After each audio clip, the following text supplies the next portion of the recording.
everyone, this is Saloni Pandey, your psychology educator, and I welcome you all to your favorite channel Magnet Brains. यहाँ पर आपको मिलती है 100% free and quality education without any paid subscription. So students, in our today's lecture, we are going to discuss the most important questions part 2 of your class 11 psychology chapter learning. So हमने हमारे इस chapter से जो most important questions part 1 है वो complete कर लिया था, and I hope so कि आपने सभी previous lectures देख लिए होंगे और अब तक हमने जो भी कुछ पढ़ा है वो सब कुछ आपको अच्छे से clear होगा. So let's start our today's session. That is the most important questions part 2 of your chapter learning, and as I told you, this is one of the very important chapter. Okay, so let's start with our question number 1, and we are going to discuss the long answer type questions here. यानी कि हम इसमें हमारे long answer type जो questions होते हैं उनको answer करने की कोशिश करेंगे. And the pattern for long answer type questions is 6 marks for 200 words. And I hope so कि ये आप सभी को पता होगा. So here we have to write for 6 marks and in 200 words. और इसमें जो एक पैटर्न हमारा रहेगा आंसर का, that will be an introduction. Okay, मतलब हम हमारे आंसर का एक छोटा सा इंट्रोडक्शन देंगे जो भी हमसे टॉपिक में पूछा गया होगा. जैसे फॉर एग्जाम्पल इस क्वेश्चन से समझते हैं. देखो, learning is a psychological process. What is learning? This is the first part of our question. What is learning? Second, elaborate about different features of the process of learning. This is the second part of our answer. And basically what they have been asking in our question is learning. Main जो topic है जो हमसे इस question में पूछा जा रहा है वो है लर्निंग के बारे में, कि लर्निंग एक साइकोलॉजिकल प्रोसेस है. सो हम हमारे इंट्रोडक्शन में इसी को थोड़ा सा डिस्क्राइब कर देंगे कि लर्निंग एक साइकोलॉजिकल प्रोसेस है, इसमें कॉग्निशन होता है. आप जो भी इस वर्ल्ड को समझते हो तो कहीं ना कहीं वो आपके एक्सपीरियंसेस के थ्रू होता है, एक्सपीरियंसेस लर्निंग के थ्रू आते हैं. लर्निंग हमारी जो है वो बाय बर्थ ही हमारी स्टार्ट हो जाती है. ठीक है, तो इस तरीके से ये सारा कुछ आप इंट्रोडक्शन में लिखेंगे. मैक्स टू मैक्स आपका आना चाहिए 20 to 30 वर्ड्स में. ये क्या हो जाएगा आपका? ये हो जाएगा आपका इंट्रोडक्शन. आफ्टर इंट्रोडक्शन, जैसे कि मैंने आपसे कहा, इंट्रोडक्शन हो गया हमारा, है ना. 6 marks 200 वर्ड्स मैंने आपको बता दिया. This is introduction.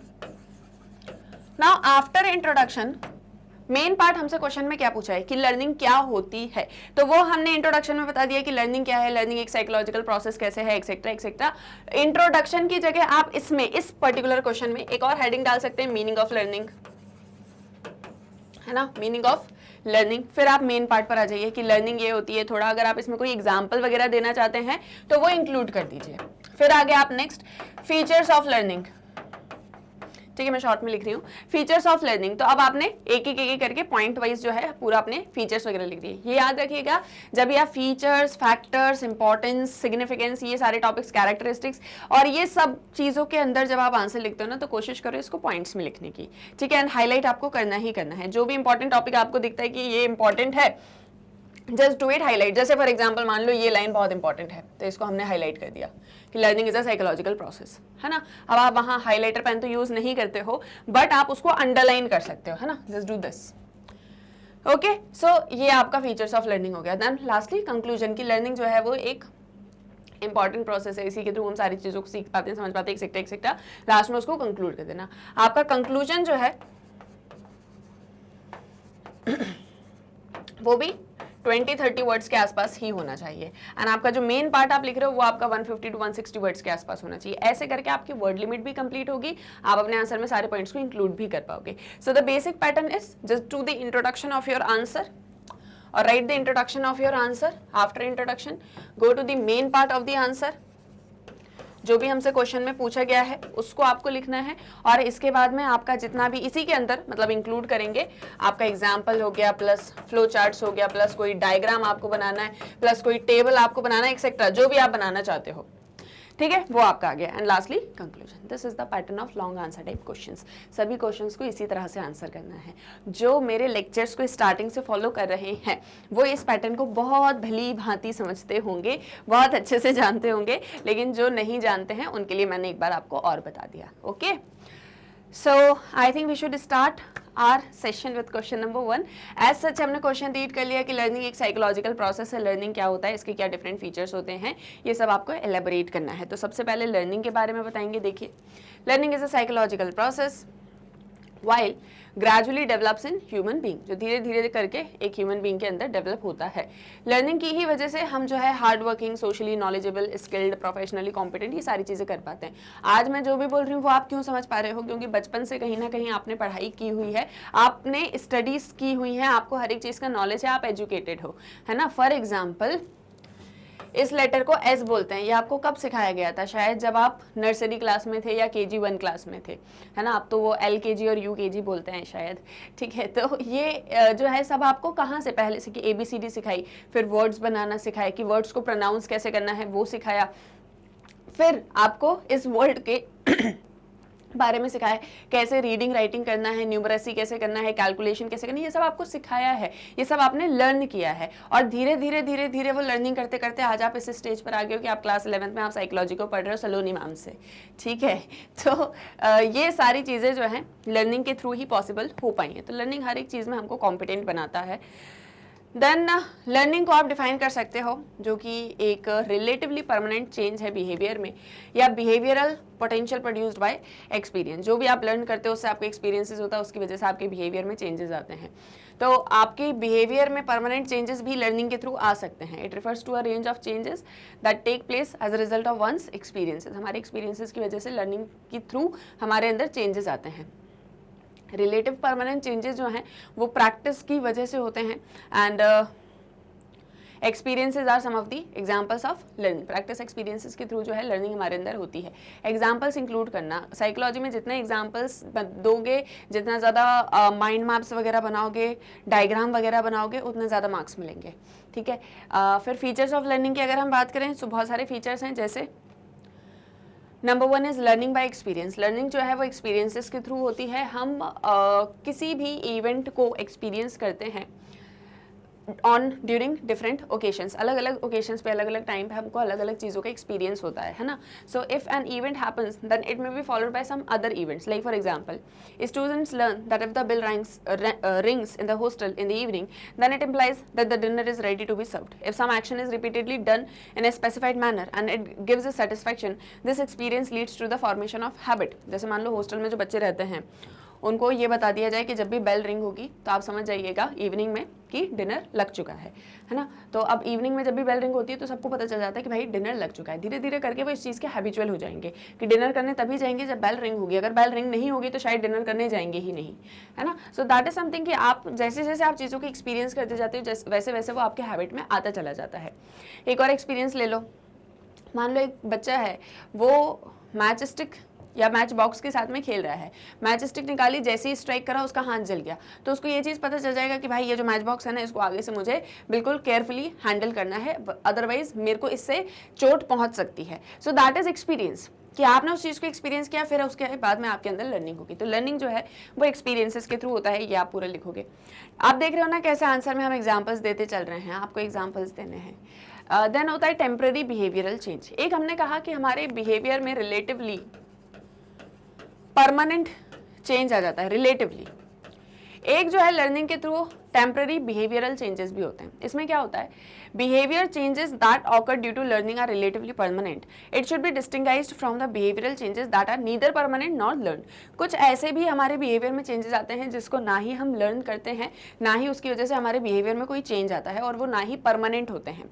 कभी कभी बिहेवियर का चेंज जो है ना वो कंटिन्यूस एक्सपोजर टू स्टिमुली की वजह से भी होता है, इसको हैबिचुएशन बोलते हैं, जो लर्निंग की वजह से नहीं हुआ है। जैसे for example the sound of loudspeaker distracts us from whatever we are doing. Gradually we make some orienting reflexes and become habituated with this sound. For example, changes in behavior sometimes occur due to effects of fatigue, habituation and drugs. कभी कभी हमारा जो behaviour change है, मतलब वो ये बोल रहे हैं कि बिहेवियर में चेंज जो आ रहा है वो लर्निंग की ही वजह से हो, ऐसा हमेशा नहीं होता है।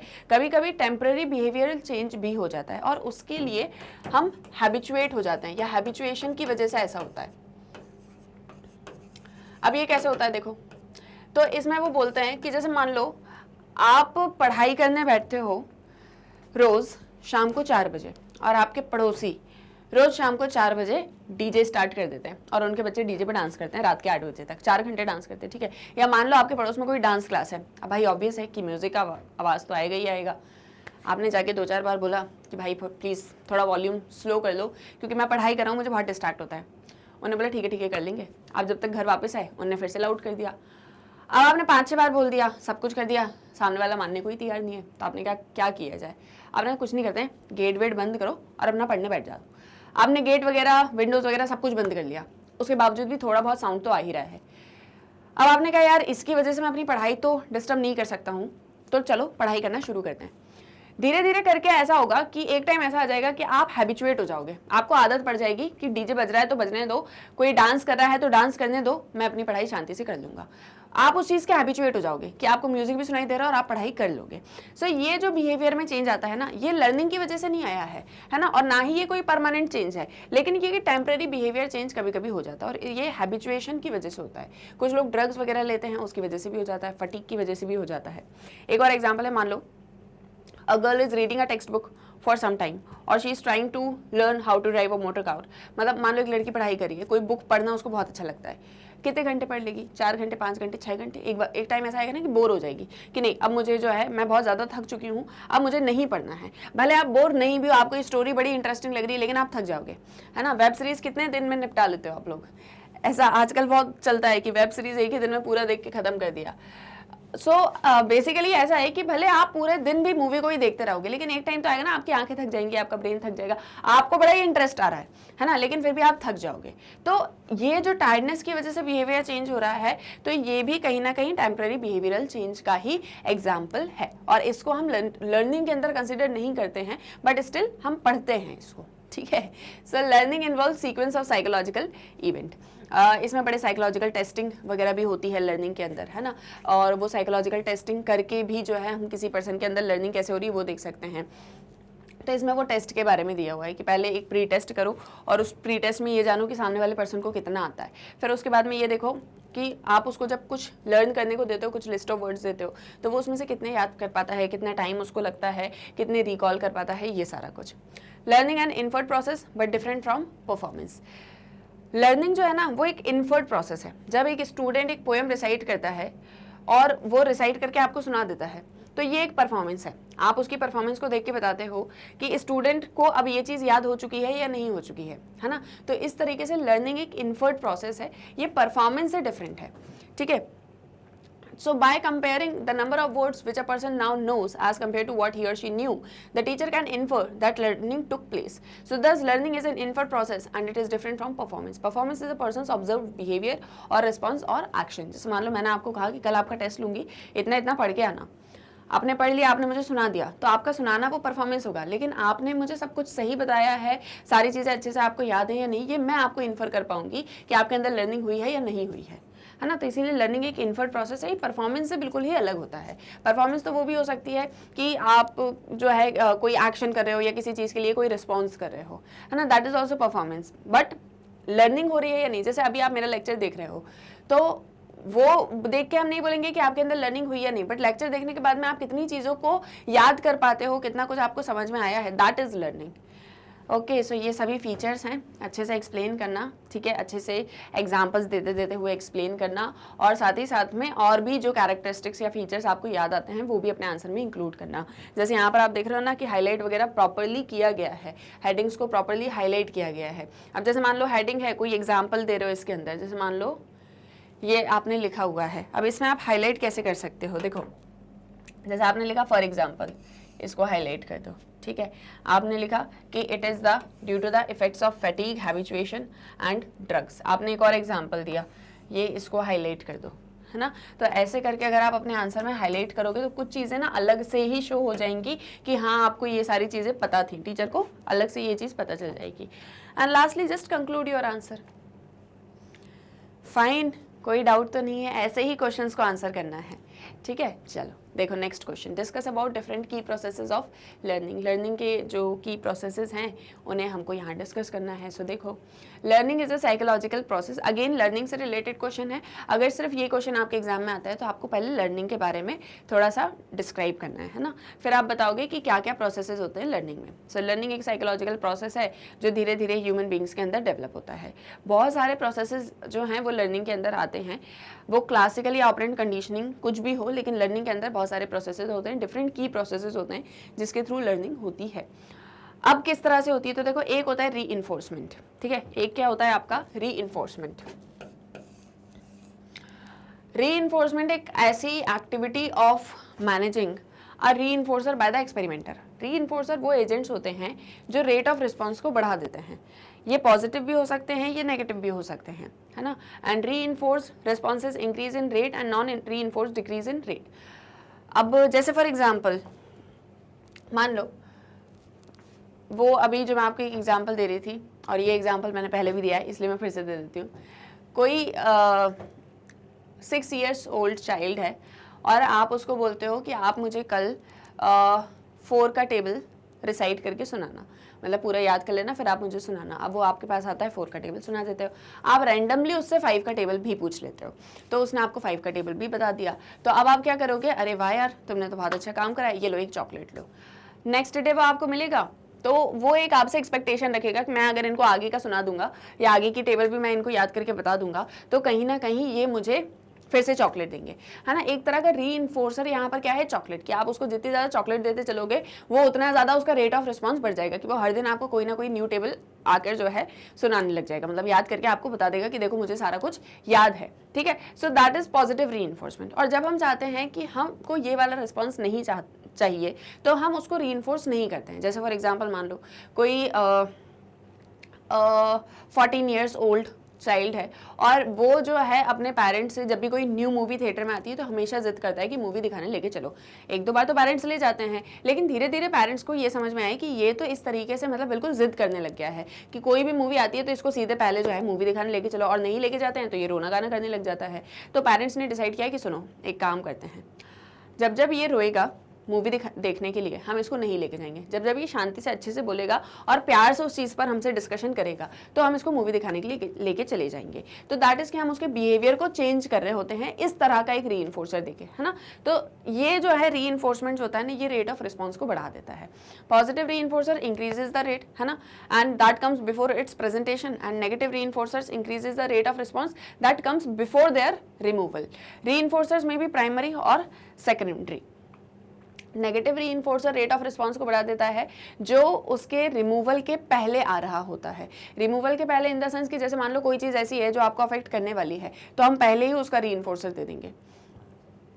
आपको विंटर्स हैं, कोल्ड विंटर्स हैं, बहुत ज़्यादा ठंड लगेगी तो पहले ही आपको वुलन क्लोथ्स दे दिए जाएंगे, है ना। ये सब एग्जाम्पल अपने आंसर में इंक्लूड करना, ठीक है। अब जो रीइंफोर्सर्स होते हैं वो प्राइमरी भी होते हैं और सेकेंडरी भी होते हैं।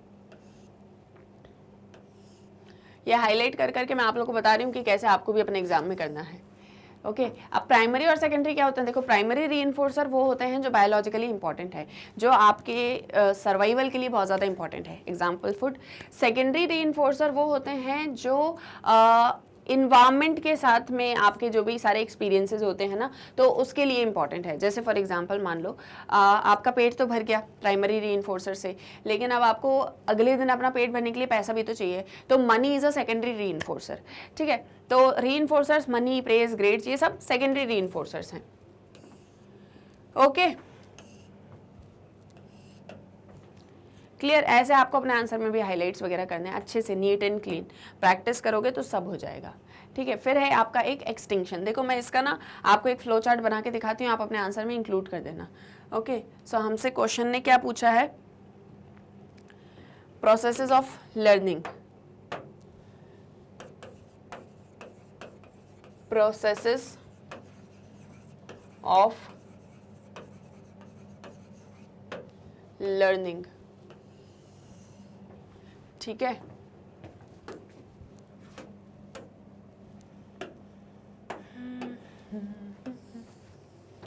ओके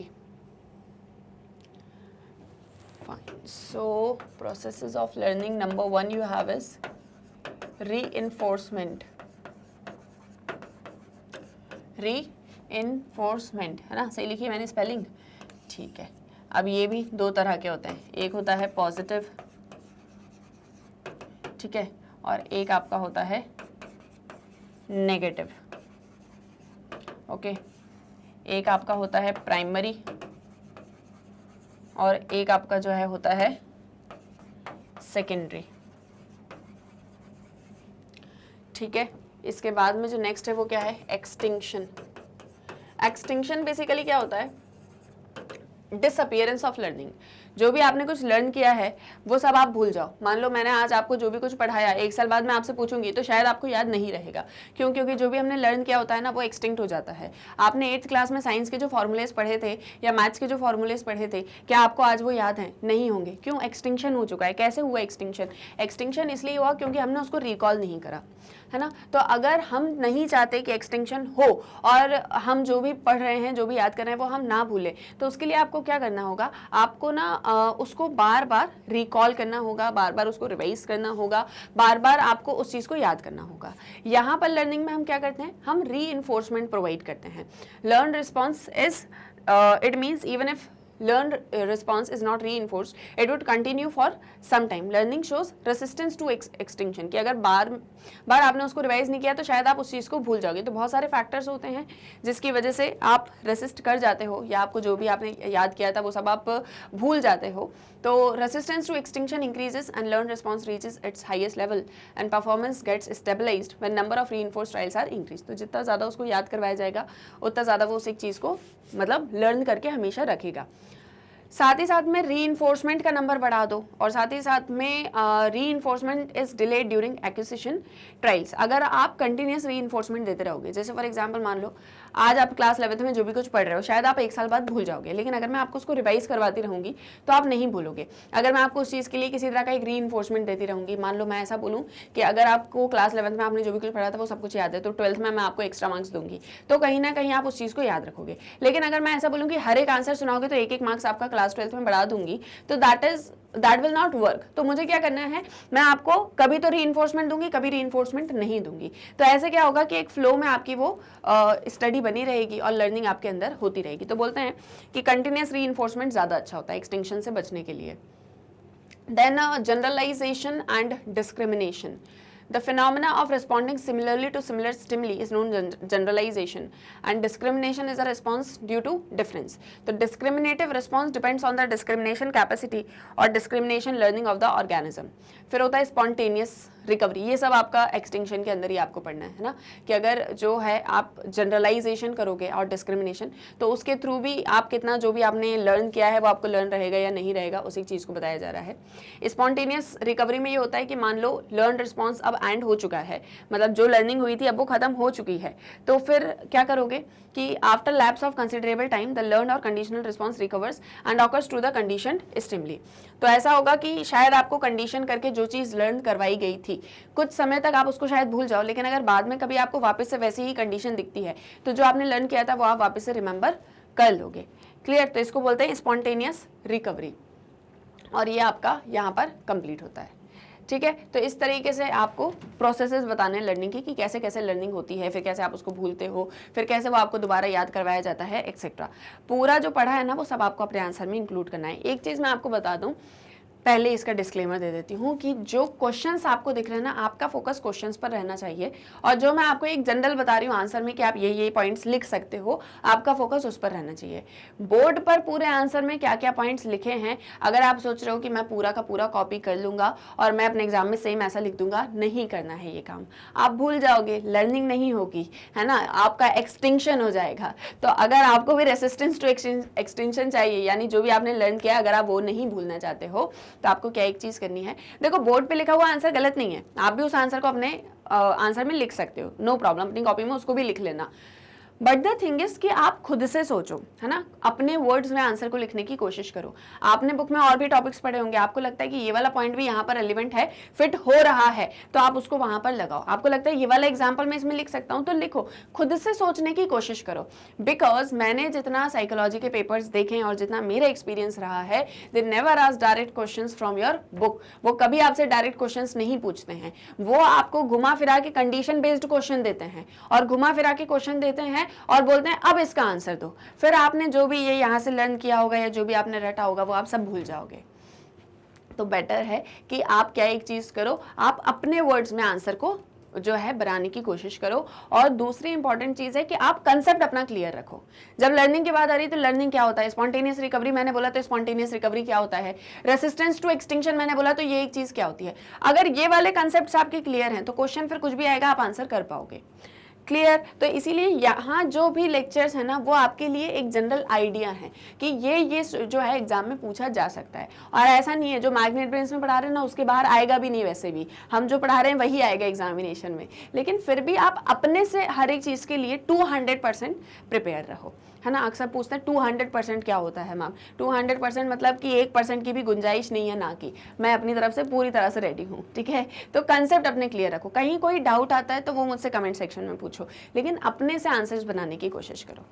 फाइन, चलो तो ये समझ में आया, 2 क्वेश्चन हमने करे, दोनों के आंसर क्लियर हैं। नेक्स्ट पे चले, चलो next question is elaborately discuss about the different factors that facilitate learning. कौन कौन से फैक्टर्स होते हैं जो लर्निंग को फैसिलिटेट करते हैं। तो इसमें आप क्या बताओगे, there are some of the actors और factors that facilitate learning. Actors factors ठीक है, दोनों वर्ड्स, बट फैक्टर्स लिख लो। कौन कौन से फैक्टर्स होते हैं जो फैसिलिटेट करते हैं लर्निंग को। सो देखो, सबसे पहला शेड्यूल और रीइंफोर्समेंट डिलीवरी। अगर आप रीइंफोर्समेंट दे रहे हो तो लर्निंग होती रहेगी। जैसे अभी मैंने आपको एक एग्जांपल दिया कि अगर आप एक बच्चे को पोएम सुनाने के बाद में या टेबल रिसाइट करने के बाद में आप उसको चॉकलेट देते हो तो ऑब्वियस है ना कि हमको उसके अंदर लर्निंग ज़्यादा अच्छे से होगी, और जब भी हम उससे जैसा रिस्पॉन्स चाहेंगे वैसा रिस्पॉन्स हमको मिलेगा। तो इसीलिए पहला जो है वो है रीइंफोर्समेंट। अब रीइंफोर्समेंट कंटिन्यूस देना है या पार्शियल देना है, तो रीइंफोर्समेंट के 2 टाइप्स होते हैं। एक होता है कंटिन्यूस, कि जितनी बार जैसा रिस्पॉन्स हमको चाहिए वैसा रिस्पॉन्स मिल रहा है उतनी बार आप उसको रीइंफोर्सर दे रहे हो, तो दैट इज कंटिन्यूस। और पार्शियल ऐसा होता है कि कभी आप उसको रीइंफोर्सर दे रहे हो, कभी आप उसको रीइंफोर्सर नहीं दे रहे हो। जैसे फॉर एग्जाम्पल मान लो क्लास टेस्ट होते हैं, आपके क्लास टेस्ट होते हैं 1 2 3 4 5 क्लास टेस्ट हुए। टीचर ने कहा कि 20 मार्क्स के क्लास टेस्ट होंगे, जितने भी स्टूडेंट 18 मार्क्स लाएंगे उन सबको एक एक गिफ्ट मिलेगा, ठीक है। तो अब जितने भी स्टूडेंट्स 18 मार्क्स सब में लाए थे, मतलब इसमें भी 18 लाए थे, मान लो कोई क्या नाम रख लूँ मैं, सोनाली नाम रख लेती हूँ, कोई सोनाली है, ठीक है। अब सोनाली के जो है सभी में 18 19 इतने मार्क्स आए, तो उसको जैसे इसमें भी वो उतनी मार्क्स लाई तो इसको टीचर ने गिफ्ट दे दिया, इसमें भी लाई तो भी गिफ्ट दे दिया, इसमें लाई फिर भी गिफ्ट दे दिया, इसमें भी लाई तो भी गिफ्ट दे दिया, इसमें भी लाई तो भी गिफ्ट दे दिया। Now this is what, this is continuous reinforcement. Partial reinforcement ऐसा होता है कि जैसे सोनाली ने फर्स्ट में मार्क्स लेकर आई 19, तो मैम ने इसको रीइंफोर्समेंट दे दिया। सेकंड में भी लेकर आई 90, अभी रीइंफोर्समेंट नहीं दिया। थर्ड में फिर से लेकर आती ना 19 मार्क्स, तो फिर से इसको रीइंफोर्समेंट दे दिया, मतलब गिफ्ट दे दिया। फिर फोर्थ में भी लेकर आई, नहीं दिया। 5 में तो 19.5 या पूरे 20 लेकर आई, फिर भी नहीं दिया। फिर कल को कोई दूसरा टेस्ट हुआ या कोई एग्जाम वगैरह हुआ उसमें इसने टॉप किया, तब इसको मैम ने गिफ्ट दे दिया। तो इसे बोलते हैं पार्शियल, कि कभी रीइंफोर्समेंट दे रहे हैं, कभी रीइंफोर्समेंट नहीं दे रहे हैं। दोनों के ही अपने अपने बेनिफिट्स होते हैं, ठीक है।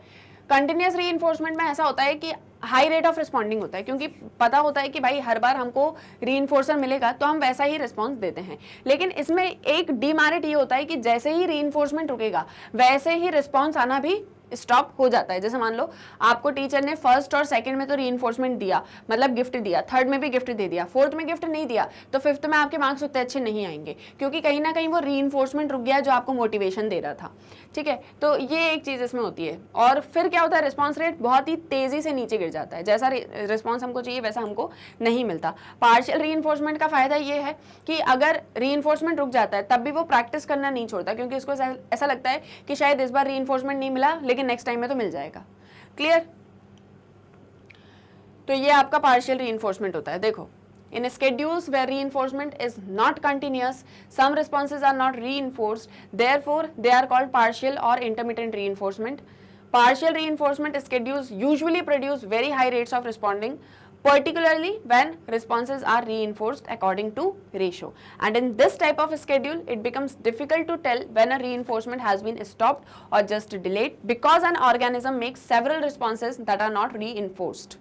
तो इसमें क्या होगा आपका कि रीइंफोर्समेंट जो है वो कंटिन्यूसली आपको नहीं दिया जाएगा, हाई रेट होगा रिस्पांस का, और जब हम जो है मतलब रीइंफोर्समेंट नहीं दे रहे हैं तब भी हमको रिस्पांस देखने को मिलेगा। इस तरह के स्केड्यूल में कब रीइंफोर्समेंट रोका जाए, कब दिया जाए, इसको थोड़ा सा लेके वो रहता है, क्योंकि एक जो ऑर्गेनिज्म है वो बहुत सारे रिस्पॉन्सेज उसको मतलब नहीं रीइंफोर्स किए जाते हैं, बट स्टिल इसको ज़्यादा अच्छा माना गया है, कंटिन्यूस रीइंफोर्समेंट से ज़्यादा अच्छा पार्शियल को माना गया है, ठीक है। सो ठीक है, ये सब हो गया कि अब रीइंफोर्समेंट कब रोकना है, इसको लेके बहुत ये रहता है कि रीइंफोर्समेंट कब रोका जाए, दो रिस्पॉन्स के बाद ही रोक दें या 4-5 रिस्पॉन्स के बाद में रोके, इसको लेके थोड़ा सा कन्फ्यूजन रहता है। बाकी इस तरह का जो डिफरेंस है that has been found important for extinction and it has been found that extinction of a response is more difficult following partial reinforcement than following continuous reinforcement. अगर पार्शियल रीइंफोर्समेंट आप देते हो तो जो रिस्पॉन्स रेट है हमारा वो आता रहेगा और एक्सटिंक्शन नहीं होगा, लेकिन अगर आप कंटिन्यूस देते हो तो कंटिन्यूस में एक्सटिंक्शन होने के चांसेस ज़्यादा होते हैं। मतलब जो आपने याद किया है, जो लर्न किया है, वो भूलने के चांसेस ज़्यादा होते हैं। याद करने का मतलब ये नहीं कि जो लिखा हुआ है उसको याद करना, लर्निंग। ओके, चलो नेक्स्ट है आपका मोटिवेशन। अगर आपके अंदर मोटिवेशन है लर्न करने की, ऑब्वियस है, तो भी आपको सारी चीज़ें याद, मतलब लर्निंग करने में आपको हेल्प होगी, आपका इंटरेस्ट उन चीज़ों में है तो देखो, it is a mental and physiological state which excites or provokes an organism to act for fulfilling the present or future goal, and these acts will continue until the goal is achieved and the need is satisfied. So motivation is required as a prior condition for learning, and motivation for learning comes from two sources. तो बोल रहे हैं कि देखो ये एक mental या physiological state है जो आपको provoke करता है कि आप जो है प्रेजेंट और फ्यूचर गोल के लिए वर्क करो, एक्ट करो, और ये जो एक्ट्स होते हैं ये तब तक चलते रहते हैं जब तक हमारा गोल हमको अचीव नहीं हो जाता है। तो मोटिवेशन बहुत ज़्यादा ज़रूरी है लर्निंग करने के लिए। आप कोई भी चीज़ करो उसके लिए मोटिवेशन बहुत ज़्यादा ज़रूरी है। आप पढ़ाई करने बैठ रहे हो, आपको मोटिवेशन ही नहीं है तो आप नहीं पढ़ पाओगे, है ना। तो मोटिवेशन अब दो तरह की होती है। मोटिवेशन एक होती है इंट्रिंसिक, एक होती है एक्सट्रिंसिक। इंट्रिंसिक मोटिवेशन जो अंदर से आपके अंदर आ रही है, इंटरेस्ट आपका, और एक्सट्रिंसिक जो आपको उस गोल को अचीव करने के लिए बाहर से आ रही है। बाहर से इन द सेंस कि अगर मैंने ये गोल अचीव नहीं किया तो मान लो मेरे दोस्त मेरे बारे में क्या सोचेंगे, या मान लो मेरा ये गोल अचीव नहीं हुआ तो मेरे पास में पैसा कहाँ से आएगा, है ना। तो ये दो चीज़ होती है। देखो इसका फ्लो चार्ट बनवा दे रही हूँ, ठीक है, इसी में हम बना लेते हैं। इसको तो हमने कंप्लीट किया नहीं, ठीक है, but no problem. So we were discussing कि लर्निंग के लिए कौन कौन से फैक्टर्स होते हैं जो लर्निंग को फैसिलिटेट करते हैं। सो factors facilitating learning, okay. So number 1 हो गया आपका अगेन भाई रीइंफोर्समेंट, है ना। अब रीइंफोर्समेंट जो है दो तरह का, एक हो गया आपका कंटिन्यूस रीइंफोर्समेंट, और एक हो गया आपका पार्शियल रीइंफोर्समेंट, ठीक है। नेक्स्ट है आपका मोटिवेशन। मोटिवेशन अगेन 2 टाइप्स का, ठीक है, एक इंट्रिंसिक मोटिवेशन, मैंने शॉर्ट में लिख दिया एम, और एक हो गया आपका एक्सट्रिंसिक मोटिवेशन, ठीक है। ये दो तरह के आपके मोटिवेशन हो गए। मेरे पास स्पेस कम होता है, आप लोग समझते हो ना, इसलिए मैं ऐसा फ्लो चार्ट बनाती हूँ। आपके पास स्पेस अच्छा ना, बहुत अच्छे से नीट एंड क्लीन बनाया करो, ओके। देन है आपके पास प्रिपेयर्डनेस फॉर लर्निंग। आप कितने ज़्यादा प्रिपेयर्ड हो लर्निंग करने के लिए। सो देखो, sensory capacities and response abilities are different for members of different species. अलग अलग लोगों के लिए अलग अलग तरह की एबिलिटीज़ होती हैं। हो सकता है किसी काम में मैं बहुत ज़्यादा एबल हूँ लेकिन कोई और पर्सन ना हो सकता है किसी काम में वो पर्सन बहुत ज़्यादा एबल है लेकिन मैं नहीं हूँ। तो हमारी एबिलिटीज़ कैपेबिलिटीज़ अलग अलग होती हैं। Processes required to establish associations like stimulus और stimulus response are also different for different species. कौन से स्पेशी के लिए हमें किस तरह का स्टिमुलस क्रिएट करना है, उससे हमको किस तरह का रिस्पॉन्स मिलेगा, ये सारी चीज़ हर स्पेशी के लिए डिफर करती है। हमारे अंदर कुछ बायोलॉजिकल लिमिटेशंस भी होती हैं। So the kind of SS और SR learning in an organism depends on its genetical makeup. आपका जेनेटिकल मेकअप किस तरह का है, स्पेशी का जेनेटिकल मेकअप किस तरह का है, उस अकॉर्डिंग ये आपके अंदर लर्निंग होगी। सो कंसेप्ट जो है प्रिपेयर्डनेस का, उसको हम कॉन्टिनम या डायमेंशन में ज़्यादा अच्छे से समझ सकते हैं। अब कॉन्टिनम मतलब होता है continuous sequence in which adjacent items are not much different from each other but the extreme ends are quite different. Quantinuum में ऐसा होता है कि जो आइटम्स हैं, जो एडजेसेंट आइटम्स हैं, वो एक कंटिन्यूस सीक्वेंस में होते हैं, डिफरेंट नहीं होते हैं एक दूसरे से, लेकिन जो एंड रिजल्ट आपको मिलेगा वो डिफरेंट मिलेगा। On the one and we can keep those tasks or associations which are easy for some species. On the other hand, those learning tasks are kept which these species cannot learn at all. So in the middle, all those tasks are there which can be learned but with great difficulty and continuous practice. तो मतलब एक तरफ हम बिल्कुल easy task रखें, एक तरफ हम बिल्कुल difficult task रखें. तो easy कुछ लोग कर लेंगे, difficult तक बहुत ही कम लोग पहुंच पाएंगे. तो कहीं ना कहीं वो middle पर सब आ जाएंगे जहां पर at least आपको difficulty होगी but आप practice कर सकोगे. उसे continuum बोलते हैं कि learning के लिए आपका prepared होना भी बहुत ज़्यादा ज़रूरी है. तो कैसे आप prepare होगे? तो एक continuum कर दो कि पहले इजी प्रॉब्लम्स दो, फिर थोड़ा सा डिफिकल्ट प्रॉब्लम्स दो, तो क्या वो कर पाते हैं या नहीं कर पाते हैं. और दूसरा जो होता है आपका वो होता है डायमेंशन. ठीक है, कॉन्टिनम या डायमेंशन. तो इसको भी आप लिख लो, यहाँ पे थर्ड पॉइंट लिख लो, प्रिपेयर्डनेस फॉर लर्निंग. ठीक है, प्रिपेयर्डनेस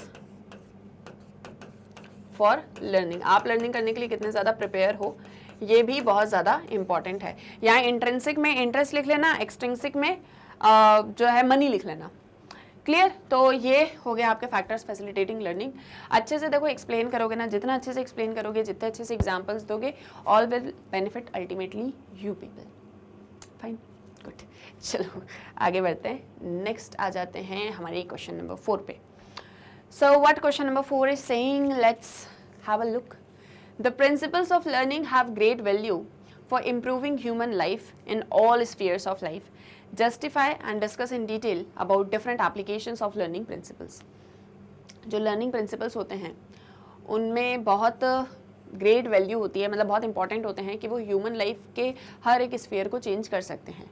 इस स्टेटमेंट को थोड़ा जस्टिफाई करो, इसको थोड़ा डिटेल में बताओ कि जो लर्निंग प्रिंसिपल्स हैं उनको कैसे आप, मतलब उनके एप्लीकेशन को कैसे किया जाता है, कैसे लर्निंग करने के बाद में उसको अप्लाई किया जाता है लाइफ में, ताकि हमारी ह्यूमन क्वालिटी इंप्रूव हो सके या ह्यूमन लाइफ की क्वालिटी जो है वो इंप्रूव हो सके. सो इसको आपको पूरा जस्टिफाई करना है. याद रखें कि जस्टिफाई आपको पूरे क्वेश्चन में इस एक चीज़ को करना है कि जो लर्निंग प्रिंसिपल्स होते हैं वो हमारी लाइफ को इम्प्रूव करने में हेल्प करते हैं.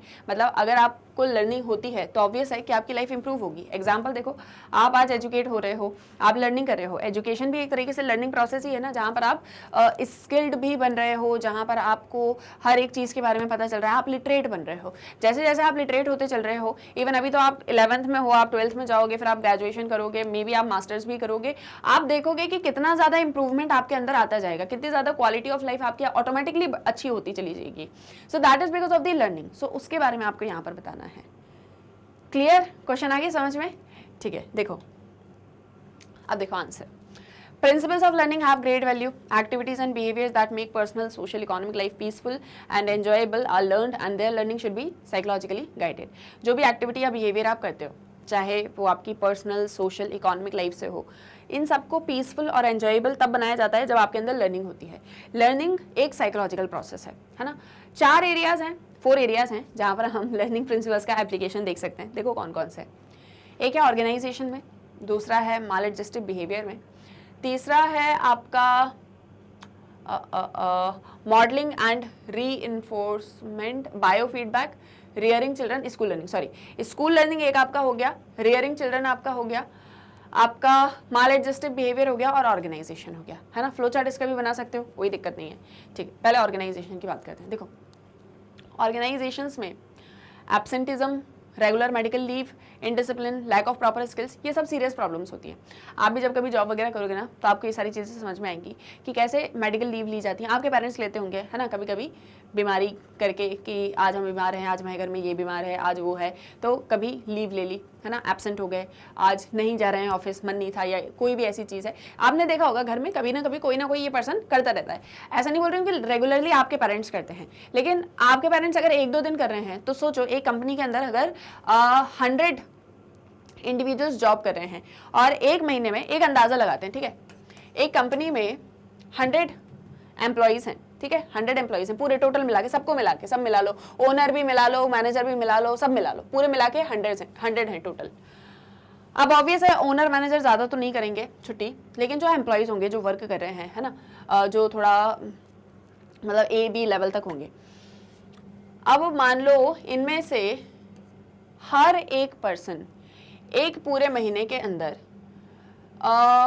फॉर एग्जाम्पल मान लो 2 लीव्स लेते हैं, है ना. अब 100 हैं मान लो सब कभी ना कभी 2-2 छुट्टी तो मार ही लेते होंगे, कुछ ना कुछ बहाना करके, आज तबीयत ठीक नहीं लग रही है, आज इसके घर जाना है, आज ऐसी ट्रेजेडी हो गई है, वैसा हो गया, ये हो गया, वो हो गया। तो दैट मीन्स ना जाने हमारे कितने एम्प्लॉइज ज़्यादातर जो है वो छुट्टी पर ही रहते हैं। एक महीने में अगर हम बात करें तो ऑर्गेनाइजेशंस में ये सबसे बड़ी प्रॉब्लम है। कभी कभी कुछ लोग ऐसे भी होते हैं जिनमें उतनी स्किल्स नहीं होती है, या वो जॉब के लिए आ तो जाते हैं, लेकिन जब उनको काम दिया जाता है तो वो काम उनसे नहीं बनता। मतलब हो सकता है उनको आता है चीज़ें बट वो कर नहीं रहे हो, ये भी हो सकता है। इन प्रॉब्लम्स को रिजॉल्व किया जा सकता है लर्निंग के थ्रू। कैसे? देखो, मान लो ऐसा बोला जाए कि अगर आप पूरे 1 साल के अंदर कोई भी मेडिकल लीव नहीं लेते हैं और वर्किंग डे पर, हर एक वर्किंग डे पर कभी भी एब्सेंट नहीं होते हैं, है ना, तो हम आपको रीइंफोर्समेंट देंगे। वो रीइंफोर्समेंट में आपका प्रमोशन हो सकता है, आपको इंसेंटिव मिल सकता है, या हो सकता है कि आपको कोई गिफ्ट मिल जाए, कोई गिफ्ट वाउचर आपको दे दिया जाए, कहीं पर आपको कोई ट्रिप दे दी जाए। ठीक है, आप अपनी फैमिली ट्रिप पर मान लो गोवा चले जाओ। ठीक है, अब इस तरीके से अगर हम अट्रैक्टिव रिवॉर्ड्स देना स्टार्ट करें तो कंपनी में या जो ऑर्गेनाइजेशन है वहाँ पर एब्सेंटिज्म भी कम होगा, है ना, ज़्यादा से ज़्यादा लोग जो है आने लगेंगे, छुट्टियां नहीं लेंगे, वर्क भी हमारा बढ़ जाएगा। कभी कभी कुछ पार्शियल रिवॉर्ड्स भी दे दो, है ना, वेरियस बेनिफिट्स दे दो।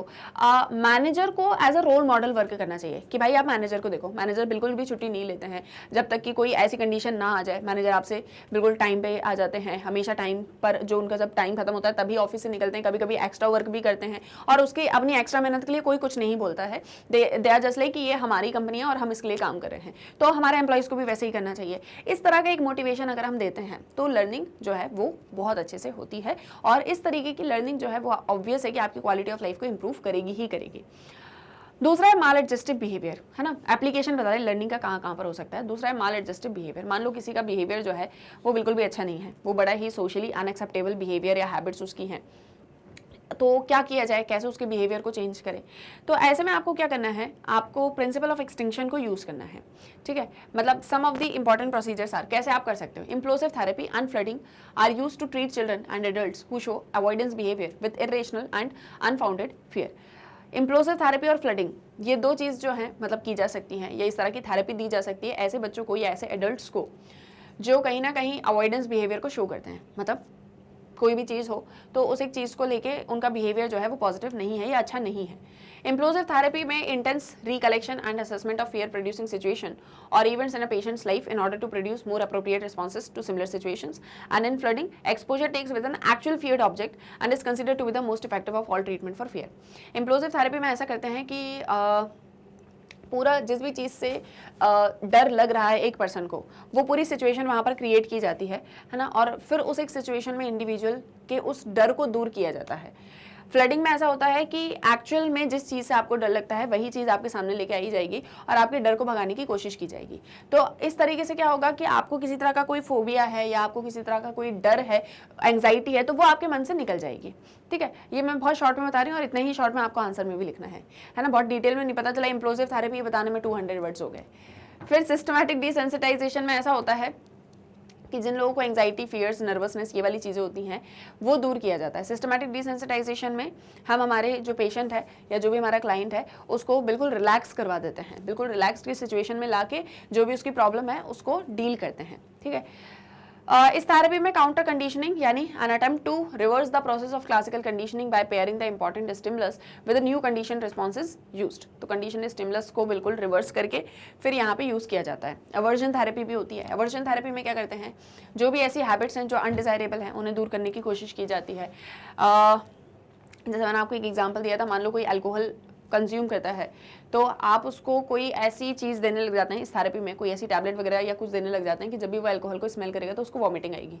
तो जब भी इस अल्कोहल को उसको स्मेल करवाते हैं और उसको कहीं ना कहीं एक शॉक थेरेपी देते हैं, फिर स्मेल करता है फिर शॉक थेरेपी देते हैं। तो ऐसा होता है कि धीरे धीरे करके वो शॉक थेरेपी का पेन इतना ज़्यादा हो जाता है कि वो खुद ही से सोच लेता है कि मुझे अब अल्कोहल पीना ही नहीं है, मेरे को लेना ही नहीं है ना। तो इसे बोलते हैं अवर्जन थेरेपी। ठीक है, ये यहाँ पे उसका एग्जाम्पल भी दिया है। फिर मॉडलिंग एंड रीइंफोर्समेंट को भी यूज़ किया जाता है ना। तो असर्टिव लर्निंग होती है, जैसे person suffering from excessive shyness and having difficulties in interpersonal interactions, तो उनके लिए जो है बायो फीडबैक वगैरह भी होता है। मतलब ये सब बता रही हूँ कि माल एडेप्टिव बिहेवियर को कैसे चेंज किया जाता है लर्निंग प्रिंसिपल्स को अप्लाई करके। तो उनके लिए जो है जैसे यहाँ पर दिया है ना कि असर्टिव लर्निंग भी यूज़ करते हैं, जो लोगों को बहुत ही ज़्यादा मतलब उनको शर्म आती है कोई भी काम करने में, बहुत ही एक्सेसिव शाय हैं, डिफ़िकल्टी होती है किसी से बात करने में, इंटरेक्ट करने में, तो उनके लिए असर्टिव लर्निंग को यूज़ करवाया जाता है। ठीक है, चीज़ों को मानो, असर्ट करो, अपने आप को पहचानो, इस तरीके से। मॉडलिंग री भी यूज़ करते हैं, है ना, मॉडलिंग के थ्रू, री के थ्रू कि उसके बिहेवियर में चेंजेस आए। बायो फीडबैक उन लोगों के लिए होता है जो अपने मेंटल पीस को लूज कर देते हैं with the increase rate of breathing, loss of appetite and rise in blood pressure even due to minor provocation. कोई भी छोटी से छोटी चीज़ होती है तो बहुत ही ज़्यादा प्रवोक हो जाते हैं, है ना, मतलब एकदम हार्ट बीट बढ़ जाएगी, बीपी बढ़ जाएगा। तो ऐसे लोगों को बायो फीडबैक दिया जाता है कि देखो अगर आप इस चीज़ से डरोगे तो आपकी बॉडी में ये सारे चेंजेस आएंगे। और आपकी जैसे मान लो फॉर एग्जाम्पल किसी को बोल रहे हैं कि सुनो, अगर आपको ऐसा लगता है कि आप गाड़ी चलाओगे और आपका एक्सीडेंट हो जाएगा, तो इस एक डर की वजह से कहीं ना कहीं आपका ब्लड प्रेशर हाई हो जाता है। आपका ब्लड प्रेशर हाई होता है जिसकी वजह से आपके चेस्ट में पेन होने लग जाता है, तो पॉसिबिलिटी है कि भाई आपको हार्ट अटैक आ सकता है ड्राइविंग करते करते। तो इसलिए आपको अपने डर को दूर करना होगा। आप ड्राइविंग करना स्टार्ट करो और डर को दूर करते हुए। तो जब बायो फीडबैक उस पर्सन को मिलेगा तो वैसे सोचेगा कि नहीं यार मुझे मरना थोड़ी ना है, तो ऑब्वियसली मैं उस चीज़ों के बारे में नहीं सोचूंगा। तो बायो फीडबैक भी यहाँ पर बहुत ज़्यादा हेल्प करता है। ये टेक्निक बेस्ड होती है interaction between classical and instrumental conditioning, है ना, बॉडीली फंक्शन वगैरह को यहाँ पे बताया जाता है और कैसे उसको फिजियोलॉजिकली कंट्रोल करना है वो सब कुछ। तो ये आपका माल एडजस्टिव बिहेवियर के लिए एप्लीकेशन हो गया। रियरिंग चिल्ड्रन, बच्चों के लिए भी बहुत ज़्यादा हेल्पफुल होता है लर्निंग प्रोसेसेस, क्योंकि ऑब्वियस है कि जब से उनका बर्थ होता है तभी से हम उनके अंदर लर्निंग करवाना स्टार्ट कर देते हैं, है ना, धीरे धीरे करके लर्निंग स्टार्ट हो जाती है। तो ये जो है बहुत ही ध्यान से अगर इन लर्निंग प्रिंसिपल्स को यूज़ किया जाता है बच्चों को मतलब उनके अपब्रिंगिंग में और उनके ध्यान रखने में, तो इट विल हेल्प आउट। अब जैसे क्लासिकल कंडीशनिंग है, क्लासिकल कंडीशनिंग प्रोसेस को आप यूज़ कर सकते हो बच्चों को ये बताने के लिए कि देखो कौन सी चीज़ आपके लिए अच्छी है, कौन सी चीज़ आपके लिए बुरी है, डेंजर या सेफ्टी के साइन को बताने के लिए क्लासिकल कंडीशनिंग यूज़ की जा सकती है। ऑपरेंट कंडीशनिंग यूज़ की जा सकती है उनके बिहेवियर को चेंज करने के लिए। जब हम उनका किसी तरीके का कोई ऐसा बिहेवियर चाहते हैं तो उनको रिवॉर्ड्स दिए जा सकते हैं लिमिटेड मैनर में, ताकि वो बच्चों को एंथुसियास्टिक लर्नर्स बनाए, है ना, मतलब पेरेंट्स को भी जो है रिवॉर्ड्स देने चाहिए अपने बच्चों को ताकि वो एंथुसियास्टिक लर्नर्स बने। मेंटर्स को, पेरेंट्स को मॉडल्स की तरह एक्ट करना चाहिए, socially skilful, duty oriented, problem solvers. जैसे मान लो अगर फैमिली का माहौल ही कुछ ऐसा है कि पेरेंट्स के बीच में लड़ाई हो रही है, घर में कुछ भी शांति नहीं है, पीस नहीं है, और वो एक दूसरे को जो है अब्यूसिव वर्ड्स यूज़ करते हैं, तो ऑब्वियसली उसका अफेक्ट किस पर पड़ेगा, बच्चों पर पड़ेगा। तो अगर ये एक चीज़ हम नहीं चाहते हैं तो हमको इन बातों का ध्यान रखना होगा। हमको मेंटर्स और पेरेंट्स को ना रोल मॉडल की तरह बनना पड़ेगा, ठीक है। अब जैसे फॉर एग्जांपल मान लो आपके स्कूल में कोई ऐसा टीचर होगा या कोई भी ऐसी मैम होंगी, है ना, सर होंगे, जिनको देख के आप बड़े इंस्पायर करते होगे कि यार ये कितने अच्छे से पढ़ाते हैं, कितना अच्छा इनका तरीका है, तो उनको देख के शायद आप भी इंस्पायर करते होगे कि मुझे भी टीचर बनना है। मतलब मैं जब छोटी थी और इवन मुझे ऐसा लगता है कि मोस्ट ऑफ द स्टूडेंट्स जो स्कूल में होते हैं, छोटे होते हैं 10, 11, 12 साल के, स्पेशली जो गर्ल्स होती हैं, उनका यही होता है कि उनको बड़े होकर टीचर बनना है। मेरा भी बचपन से यही था, मेरे कजन्स जो मेरी मतलब फीमेल कजन्स थी उनका भी यही था, मेरे साथ में जो मेरी फ्रेंड्स थी फीमेल उनका भी यही था, हम तो बड़े होकर टीचर बनेंगे। एक दो ही थे ऐसे जो बोलते थे कि पायलट बनेंगे या जो है साइंटिस्ट बनेंगे, बाकी सब ऐसे मैं तो टीचर बनूंगी। और मैं तो घर में ऐसा करती भी थी, अपनी जो प्रीवियस क्लासेस की कॉपीज वगैरह होती थी ना, उसको उठा के खुद ही चेक करने लगती थी, रेड पेन लेके, और वेरी गुड लिखती थी अपने आप को। तो दैट इज कि हम इन्फ्लुएंस हो जाते हैं जो हमारे आसपास में होते हैं लोग। तो और अगर मान लो कोई ऐसा टीचर है जिनका बिहेवियर बड़ा ही बुरा होगा, तो आप बोलोगे मैं तो कभी भी बड़े होकर टीचर नहीं बनूंगा, है ना। तो वो चीज़ का असर बच्चों पर ऑब्वियस है कि होता है। स्कूल लर्निंग, वही स्कूल की बात मैंने आपको बताई अभी कि एजुकेशनल गोल्स आपको ऐसे रखने हैं जो अचीवेबल हों, है ना, और इनको आपको एनालाइज करना है एजुकेशनल टास्क को। Now these are now fitted into different types of learning like SS or SR, verbal, observational, skill learning. Students are told what they have to learn and appropriate practice conditions like homework are provided. Schools वगैरह में क्या होता है, आपके educational goals set किए जाते हैं, आपको कितना पढ़ना है, कैसे पढ़ना है। अब वो वर्बली भी होता है, आपको ऑब्जर्व करके भी होता है, आपको स्किल्स भी सिखाई जाती हैं, आपको लर्निंग, राइटिंग, रीडिंग सब कुछ सिखाया जाता है। यहाँ पर बच्चों को ये बोला जाता है कि आपको क्या लर्न करना है, क्या नहीं करना है, उनसे प्रैक्टिस भी करवाई जाती है, उनको होमवर्क वगैरह दिया जाता है, स्टूडेंट्स को इन्वॉल्व किया जाता है कि वो एक्टिवली पार्टिसिपेट करें इन्फॉर्मेशन को लेने में, उसके मीनिंग को जानने में, करेक्ट रिस्पॉन्सेज देने में। टीचर्स को यहाँ पर मॉडल्स की तरह एक्ट करना होगा, है ना, रोल मॉडल की तरह एक्ट करना होगा। स्किल्स को फिर एग्जामिन भी किया जाता है आपके एग्जाम वगैरह कंडक्ट करवा के। तो ये जो है ये स्कूल्स का है। ठीक है। तो ये वो मतलब ऐसे एरियाज़ हैं जहाँ पर एप्लीकेशन जो है हो सकता है लर्निंग प्रिंसिपल्स का, ठीक है, जो हमसे क्वेश्चन में पूछा था कि कहाँ कहाँ पर आप लर्निंग प्रिंसिपल्स को अप्लाई करोगे जिससे आपकी क्वालिटी ऑफ लाइफ इंप्रूव हो सकती है। तो हमने एक जॉब का भी बता दिया, एक हमने आपके स्कूल का भी बता दिया, एक हमने जब आप चाइल्डहुड में होगे तब भी बता दिया, और एक हमने आपका बिहेवियर का भी बता दिया। तो अगर इन्हें हम अप्लाई करते हैं तो हम हमारी क्वालिटी ऑफ लाइफ को ऑब्वियसली इंप्रूव कर सकते हैं और दूसरों की भी इंप्रूव कर सकते हैं। क्लियर? तो ये कंक्लूजन में लिख देना कि these are very important for improving the quality of human life. Okay, so that is about your question number 4. यहाँ से आपको सारे पॉइंट्स मिल रहे हैं, आप उतने ही लिखेंगे जितना आपके वर्ड लिमिट के अकॉर्डिंग रेलिवेंट होंगे, और कोशिश करो कि पॉइंट्स में ही लिखना, जो लिख रहे हो उसको हाईलाइट करना, ठीक है। जैसे यहाँ पर हमने इतना कुछ पढ़ा, जैसे मैं आपको ये एक टॉपिक बताती हूँ, माल एडजस्टिव बिहेवियर। आप इसको पढ़ रहे हो, आपने इसको लिख दिया, पूरा आंसर लिख दिया, अब इसको आप हाईलाइट कैसे करोगे? ये तो चलो आपने बता दिया कि माल एडजस्टिव बिहेवियर या सोशली अनएक्सेप्टेबल हैबिट्स वगैरह जो होती हैं वो डेवलप हो जाती हैं, तो उसको हमको यूज़ करना है। प्रिंसिपल ऑफ एक्सटिंक्शन हम उसके लिए यूज़ कर सकते हैं। फिर हम आगे बढ़े, हमने यहाँ पर बताया इम्प्लोसिव थेरेपी और फ्लडिंग के बारे में। हमने यहाँ इम्प्लोसिव थेरेपी को थोड़ा सा डिस्क्राइब किया, यहाँ पर हमने थोड़ा सा फ्लडिंग को डिस्क्राइब किया, तो उसको आपने अपने आंसर में हाईलाइट कर दिया। नेक्स्ट आप आए सिस्टमैटिक डिसेंसिटाइजेशन पे, तो आपने उसको भी हाईलाइट कर दिया। काउंटर कंडीशनिंग आपने यहाँ पर हाईलाइट कर दिया। जो इंपॉर्टेंट चीज़ें आप लिख रहे हो ना, हाईलाइट करते हुए चलो, ठीक है। जहाँ पर भी एग्जाम्पल दे रहे हो, एग्जाम्पल को हाईलाइट करो। जैसे यहाँ पर आपने एवर्जन थेरेपी के बारे में बताया है, एवर्जन थेरेपी में क्या होता है, तो ये आपने थोड़ा सा यहाँ पे इसको हाईलाइट कर दिया, ठीक है। ऐसा आपके पॉइंट्स जो है ना वो हाईलाइटेड रहने चाहिए, तब जाके वो दिखेगा कि आपने अपने पॉइंट्स में क्या क्या लिखा है, अदरवाइज जस्ट कि हाँ आपने पेजेस भर दिए हैं, ठीक है। और बाकी फ्लो चार्ट अगर आप इसका भी बना सकते हो तो बहुत अच्छी बात होगी। मतलब इसका फ्लो चार्ट आप कैसे बनाओगे, यहाँ पर आपको जस्ट क्या लिखना है, यहाँ पर जैसे यहाँ पर आपने लिखा applications of learning principles. First आपने लिखा ऑर्गेनाइजेशन में आपने लिखा managers as role models, and यहाँ पे reinforcement for not taking leave और फॉर नॉट एब्सेंटिज्म, ठीक है। फिर यहाँ पर आपने सेकंड लिखा माल एडजस्टिव बिहेवियर, आपने एवर्जन थेरेपी लिखी, आपने असर्टिव लर्निंग लिखी, फिर आपने वहाँ पर लिखा जो भी आपके होते हैं क्या बोलते हैं उसको, हाँ फ्लडिंग मेथड हो गई, इम्प्लोसिव थेरेपी हो गई, इसका आपने एक जो है फ्लो चार्ट बना दिया। फिर आपने थर्ड लिखा रियरिंग फॉर चिल्ड्रन, उसमें आपने लिखा parents acts as role model. फिर आपने स्कूल रियरिंग लिखा, teachers acts as role model and practice, ठीक है। तो ये इस तरीके से फ्लो चार्ट बनाने की प्रैक्टिस करो। मैं तो बनवा रही हूँ, बता रही हूँ, लेकिन जब तक आप खुद से नहीं बनाओगे तो आपको प्रैक्टिस नहीं होगी। प्रैक्टिस करते रहो, ठीक है, बनाने की कोशिश करो। जितना ज़्यादा आप प्रैक्टिस करोगे उतने अच्छे से एग्जाम में परफॉर्म कर पाओगे। क्लियर? कोई डाउट तो नहीं है, समझ में आ गया ये सारा कुछ, ठीक है। चलो आगे बढ़ते हैं, और ये हमारा लास्ट क्वेश्चन है। Okay, question number 5, list out the differences between analytic and relational style of learning. Long में एज सच आपके एग्जाम में ज़्यादा क्वेश्चंस नहीं आते हैं, 2 क्वेश्चंस ही आते हैं, तो उसी के अकॉर्डिंग हम प्रिपेयर करेंगे।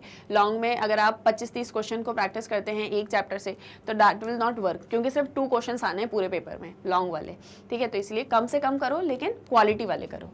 ओके, सो ये देखो question, list out the differences between analytic and relational style of learning. Analytic और रिलेशनल स्टाइल ऑफ लर्निंग जो होते हैं उसके बीच में डिफरेंस बताओ। एंडरसन ने बताया था, एंडरसन ने एनालिटिक और रिलेशनल स्टाइल्स ऑफ लर्निंग के बीच में डिफरेंस बताया था, वही आपको यहाँ पे बता देना है। देखो यहाँ पे एनालिटिकल स्टाइल है, यहाँ पे रिलेशनल स्टाइल है। मैं एक एक करके रीड कर देती हूँ। In this style of learning, people are able to break information from total picture and focus on detail. एक पूरी पिक्चर को देख के छोटी छोटी चीज़ों को फिर उसमें डिवाइड करके फिर उसको समझने की कोशिश करो, तो इसे बोलते हैं एनालिटिकल स्टाइल। रिलेशनल स्टाइल में आप पूरी पिक्चर को इंटरप्रेट करने की कोशिश करते हो, ठीक है। एक होता है कि छोटे छोटे पार्ट्स में डिवाइड करो फिर समझने की कोशिश करो, वो एनालिटिकल होती है। और रिलेशनल ऐसा होता है कि टोटल पिक्चर को आप एज अ होल समझते हो। Now this style of learning shows sequential and structured thinking। जब आप एनालिटिकल लर्निंग करते हो तो कहीं ना कहीं सीक्वेंशियल या स्ट्रक्चर्ड थिंकिंग होती है कि आप धीरे धीरे करके पार्ट्स में स्टडी कर रहे हो। एंड रिलेशनल में क्या होता है, intuitive thinking, that is based on feelings. Learning जो है वो फीलिंग्स के बेसिस पर हो रही है, इंट्यूटिव थिंकिंग हो रही है। एनालिटिकल में this type of learning style has learn materials that are inanimate and impersonal more easily. इस तरह की लर्निंग में हम ऐसे मटेरियल्स को लर्न करते हैं जो इनएनिमेट हैं या जो इम्पर्सनल होते हैं, है ना। Relational में you learn materials that have human social content and are described by experimental cultural relevance more easily। जिनमें human social content होता है वो आपके relational style के अंदर होते हैं, ठीक है। इस तरह के कंटेंट को यहाँ पर स्टडी किया जाता है। People who learn through this learning style have a good memory for abstract ideas and irrelevant information। जो भी रिलेशनल लर्निंग करते हैं या रिलेटिव लर्निंग करते हैं उनकी मेमोरी बड़ी अच्छी होती है एब्स्ट्रैक्ट आइडियाज़ के लिए, मतलब थ्योरेटिकल चीज़ों को ज़्यादा अच्छे से समझ लेते हैं और इररेलेवेंट इन्फॉर्मेशन क्या है उसको भी समझ लेते हैं। People who learn through this learning style have a good memory for verbally presented ideas and information, especially if relevant. यहाँ पे जो होते हैं रिलेशनल स्टाइल में ये लोग क्या कर रहे होते हैं, ये इनकी मेमोरी अच्छी होती है वर्बली प्रेजेंटेड आइडियाज़ के लिए, जो वर्बली बोला जा रहा है उसके लिए और इन्फॉर्मेशन के लिए, ठीक है। People after using this style of learning are more task oriented in connection with academics. जो रिलेशनल स्टाइल है आपकी वो जो आपकी एनालिटिकल स्टाइल है वो आपकी ज़्यादा टास्क ओरिएंटेड होती है, एकेडमिक्स में बहुत ज़्यादा हेल्पफुल करती है, और जो आपकी रिलेशनल स्टाइल है वो नॉन एकेडमिक एरियाज़ में ज़्यादा हेल्पफुल होती है। So that is about analytical and relational styles. थोड़े और पॉइंट्स हैं, एक एक बार रीड कर लेते हैं। People who acquired this learning style are not greatly affected by the opinions of others. जो relative style को focus करते हैं वो ज़्यादा affect नहीं होते हैं दूसरों के opinion से, और साथ ही साथ में people by using this show ability to persist unstimulating task. unstimulating task को करने की एबिलिटी भी इनके अंदर होती है। This learning style matches most school environments, ज़्यादातर स्कूल इन्वायरमेंट्स को मैच करती है। रिलेशनल को रीड करते हैं। People who acquired this learning style are influenced by authority figures, expression of confidence or doubt in students' ability. ये जो लोग होते हैं ये authority figures से बड़े influence होते हैं, इनका expression of confidence या doubt जो है students के ability में ये सब देखने को मिलता है। ये unstimulating task performance को withdraw करते हैं, ये उसको persist करते हैं, ये उसको withdraw करते हैं, और ये जो learning है ये traditional school environment मतलब के साथ में थोड़ा सा कन्फ्लिक्ट करती है, मतलब स्कूल एनवायरनमेंट में हमको उतनी ज़्यादा देखने को नहीं मिलती। तो इसी के साथ में हमारा फाइनली आज का ये जो लेक्चर है ये होता है complete, and I hope so कि जितने भी क्वेश्चंस को हमने यहाँ पर आंसर किया है ये आपको अच्छे से समझ में आ गए होंगे। आपको प्रैक्टिस ज़रूर करना है। It is not like that कि मैंने पढ़ा दिया, आपने पढ़ लिया, अब जाके आप दूसरी चीज़ करोगे। आप अभी घर पे इस चीज़ की प्रैक्टिस करो बैठ के, ठीक है। आंसर राइटिंग प्रैक्टिस करो, इसे लिखने की कोशिश करो। जितनी ज़्यादा प्रैक्टिस करोगे उतने अच्छे मार्क्स लेकर आ पाओगे। क्लियर? और आई होप सो चैप्टर वगैरह सब कुछ क्लियर है। कहीं किसी तरह का कोई डाउट आता है, कोई दिक्कत आती है, ये चीज़ समझ में नहीं आई, वो चीज़ समझ में नहीं आई, तो सीधा डायरेक्ट पूछो कमेंट सेक्शन में, ठीक है। मैं आपके उन क्वेश्चंस का भी आंसर कर दूंगी। So I hope so if everything is clear, so let's wind up this session, and I hope so कि आपको सारी चीज़ें अच्छे से समझ में आ भी गई होंगी। तो जाते जाते एक छोटी सी इन्फॉर्मेशन और लेते जाओ कि आप मैग्नेट ब्रेन्स की वेबसाइट को कैसे एक्सेस कर सकते हो। तो बहुत ही सिंपल सा प्रोसेस है, बस आपको गूगल पर जैसे डेली लेक्चर्स मिलते हैं, मैग्नेट ब्रेन्स का ऐप भी आपको प्ले स्टोर से मिल जाएगा, और जो हमारी वेबसाइट है दैट इज www.magnetbrains.com, जो बहुत ही ईजिली गूगल पर एक्सेसिबल है। इसे आप जैसे ही गूगल पर एंटर करोगे आपके सामने magnet brains education platform open हो जाएगा। यहाँ पर आपको सभी क्लासेस के सभी कोर्सेज की वीडियो लेक्चर्स देखने को मिलेंगे, और वो भी बिल्कुल फ्री ऑफ कॉस्ट। आपको हमारे टॉपर्स मिलेंगे, टॉप कोर्सेज मिलेंगे, हाई क्वालिटी एजुकेशन मिलेगी विद बेस्ट टीचर्स। तो जो भी course, class, subject, chapter, lecture आपको पढ़ना है, just click on it, just click on watch now, और वीडियो आपके सामने हो जाएगा ओपन। इसी के साथ में आप अपने फ्रेंड्स और रिलेटिव्स को भी मैग्नेट ब्रेन्स के बारे में बताओ, ताकि वो भी इस 100% फ्री एंड क्वालिटी एजुकेशन का बेनिफिट ले सके। क्योंकि हम ऐसा नहीं करते कि 2 लेक्चर्स देखने के बाद में आपसे कोई पेमेंट लेंगे या आपको बोलेंगे कि कोई कूपन खरीदो। Everything is just free of cost. अच्छे से अपनी पढ़ाई करो, कोई भी डाउट्स है तो हमसे पूछो। आप मैग्नेट ब्रेन्स को इंस्टाग्राम, फेसबुक, ट्विटर, टेलीग्राम सभी पर फॉलो कर सकते हो। सो आपको यहाँ पर मिल रही है 100% free online education with quality content and best teachers. तो जल्दी से कर दो वीडियो को like, share and subscribe, and for more updates stay tune with magnet brains. हम मिलेंगे हमारे नेक्स्ट वीडियो लेक्चर में। फॉर मोर वीडियोस आप डिस्क्रिप्शन से उसका लिंक ले सकते हो, बुक्स का भी और नोट्स का भी। And thank you very much.